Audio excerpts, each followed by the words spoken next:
এইটাই রুলস, বুঝেছো প্রিয়াঙ্কা বোন? এটাই হচ্ছে ব্যাপার। একদিন নাইট করবে, 6 দিন সবাইকে আইডি দিয়ে দেবে।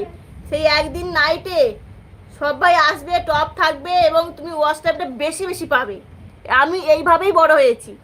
আমার 3টে যখন ফোন ছিল, এখনও আছে সেটা নিয়ে কথা না, তো আমি আমি হচ্ছে মানে সবাইকে আইডি দিয়ে দিতাম, একদিন নাইট করতাম। এখন মানুষ দেখি 2 দিন 3 দিন করে নাইট করে, আমি ওইভাবে কোনোদিন করিনি।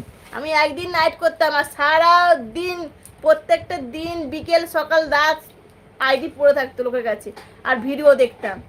ঠিক আছে, দিয়ে একদিন নাইট করতাম, টপে আমার মিনিমাম মিনিমাম 70 জন আমি তুলে রাখতাম। হ্যাঁ, এবারে টপ তো ভাইরাল হয়, ওটা তো আলাদা কথা।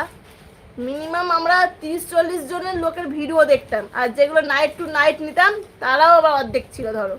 এইভাবে আমি উঠে গেছি তাড়াতাড়ি। তোমার খুব সুন্দর ভিডিও ভাইরাল হচ্ছে ঝুম্পাসোনা, তোমারও হবে, চেষ্টা করতে